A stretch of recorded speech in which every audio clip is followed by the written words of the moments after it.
Hello दोस्तों, आज का टॉपिक बहुत बहुत ज्यादा इंपॉर्टेंट है हम सबके लिए। हम मोस्टली सेडेंटरी लाइफस्टाइल जीते हैं। Active lifestyle is defined as a minimum of 40 minutes of resistance training, या जो आपका हार्ट रेट है that has to be at least 1 to 1.5 times higher than what your average heart rate is through exercise, of course, on a daily basis. But to prevent this kind of oxygen desaturation, what are the goals that you can do to improve your increased oxygen concentration in the blood? तो इसी बात पे हम आज चर्चा करेंगे।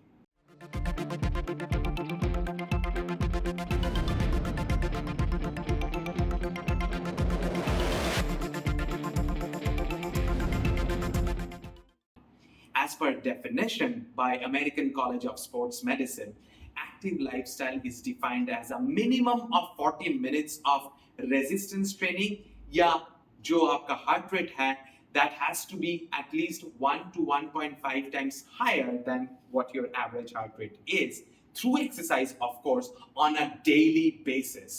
तो वो अगर आप नहीं कर पा रहे हैं, that means you are in a sedentary position.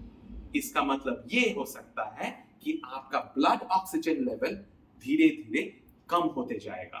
And because of that, what is that difference it will create in your lifestyle? And that is hypoxia. Hypoxia एक बहुत महत्वपूर्ण प्रॉब्लम इन द बॉडी जिसमें oxygen concentration कम होते जाते हैं। And because of that आपको पता कैसे चलेगा? 3 things. Number 1, you'll feel extremely tired in a short period of time.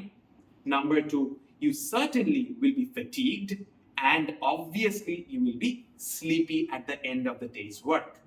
तो ये 3 चीज आपको अगर है तो इसका मतलब ये हो सकता है कि आप हाइपॉक्सिया का शिकार है। And that means आपके शरीर में, खून में concentration of oxygen is less. But we all know because of COVID situation कि हाँ भाई, हमारा तो SpO2 मेजर करने का एक छोटा सा इंस्ट्रूमेंट है जो हर कहीं मेडिकल स्टोर में मिलता है। वो उंगली में लगा के हम देख लेंगे भाई SpO2 कितना है। 98% है तो हम एकदम पक्का फिट है। बट ये चीज गलत है। क्यों? बिकॉज SpO2 मेजरमेंट जो चीज है वो मेजर करता है ऑक्सीजन कितना है हेमोग्लोबिन पे, यानी concentration of hemoglobin loaded with oxygen, and it's not a direct measurement of oxygen in your body. So direct measurement होता कैसे है? तो उसके लिए तो आपको डॉक्टर के पास या हॉस्पिटल में जाना पड़ेगा। वहां पे आपको ABG यानी आर्टेरियल ब्लड गैस एनालिसिस करना पड़ता है, जिसमें oxygen load, carbon dioxide load and even acidity of your blood measure करते हैं। और बहुत सारे चीज अलग से करते तो है ही, बट आज का जो टॉपिक है ये 3 चीज बहुत इंपॉर्टेंट है। But to prevent this kind of oxygen desaturation, what are the goals that you can do to improve your increased oxygen concentration in the blood? तो इसी बात पे हम आज चर्चा करेंगे। तो लो ऑक्सीजन लेवल ब्लड में होता कैसे है? उसका तो बहुत सारा कारण हो सकते हैं, but we will talk about 5 most important causes for reduction in blood oxygen level.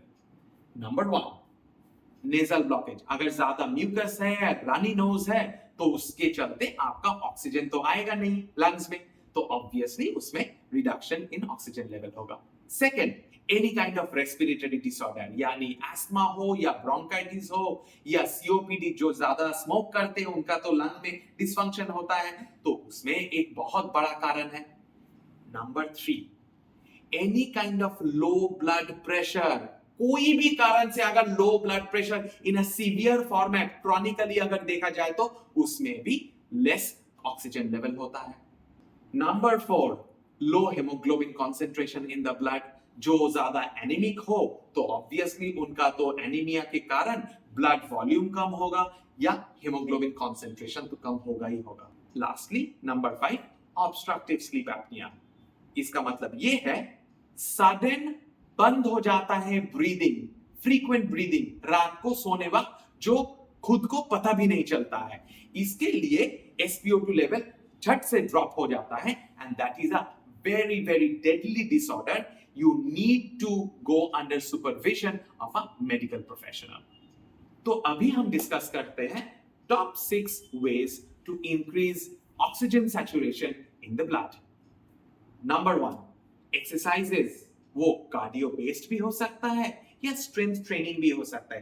Exercises आपको रेगुलर बेसिस पे करना चाहिए, मिनिमम ऑफ 40 मिनट्स, ताकि आपका ऑक्सीजन लेवल सही रहे। नंबर 2, डीप ब्रीदिंग एक्सरसाइजेस और प्राणायाम। बेली ब्रीदिंग या डायफ्रामेटिक ब्रीदिंग जिसको बोला जाता है, वो आपका करना बहुत जरूरी है। रफली 5-10 minutes on a regular basis will help in a long run. वो कैसे करेंगे आप? लंबा सांस लीजिए, पूरा पेट भर के, फिर धीरे धीरे मुंह से छोड़ना है। बट एक चीज याद रखिए, जितना टाइम लेके आप अंदर लेके गए थे, मान लीजिए 3 सेकेंड, उसका 2 या 3 गुना टाइम लेके आपको मुंह से छोड़ना पड़ेगा। सो रफली अगर 3 सेकेंड लगा आपको इनटेक करने में, तो एक्सहेल जब करोगे मुंह से, दैट शुड बी रफली 6 to 9 सेकेंड्स। याद रहेगा ना? और प्राणायाम तो हम देखते ही है, तो उसमें अनुलोम विलोम, कपालभाति, भास्त्रिका, ये 3 जो टाइप का प्राणायाम है, इसमें बहुत सारा रिसर्च स्टडीज किया हुआ है और उसमें देखा गया है there is a marked and significant improvement in oxygen concentration in the blood. Number 3, quality sleep habits.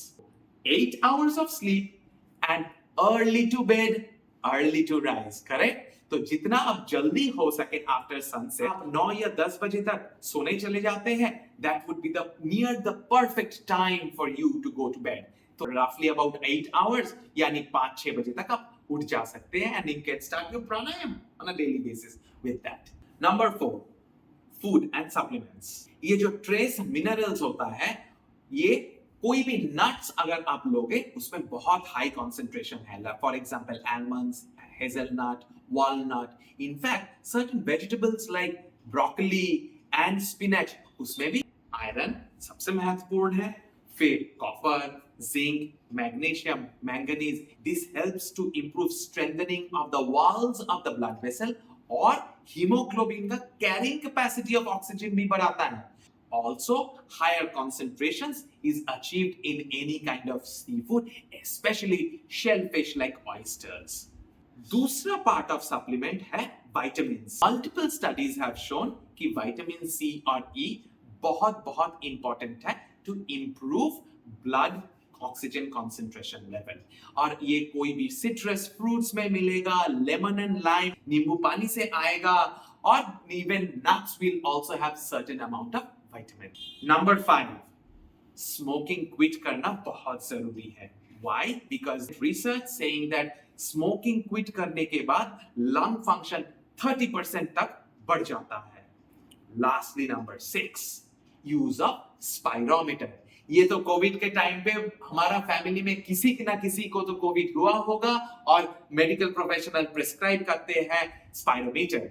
And spirometer helps in not directly to improve oxygen concentration in the blood, but on the other hand, lung का जो strength होना चाहिए, जो week हो जाता है कोई भी डिसऑर्डर से, डजंट मैटर एज ग्रुप, वो यंग किडोज में भी हो सकता है या सीनियर सिटीजन्स में भी हो सकता है, but on a regular basis जिनका ऑक्सीजन लेवल कम है, उनको स्पायरोमीटर करना बहुत जरूरी है to strengthen the muscles of the lungs. I believe ये इंफॉर्मेशन आपके लिए बहुत हेल्पफुल रहेगा। So please show your love and appreciation by sharing this information with your loved ones who may or may not have this kind of issues. So, until next time, stay fit, stay healthy.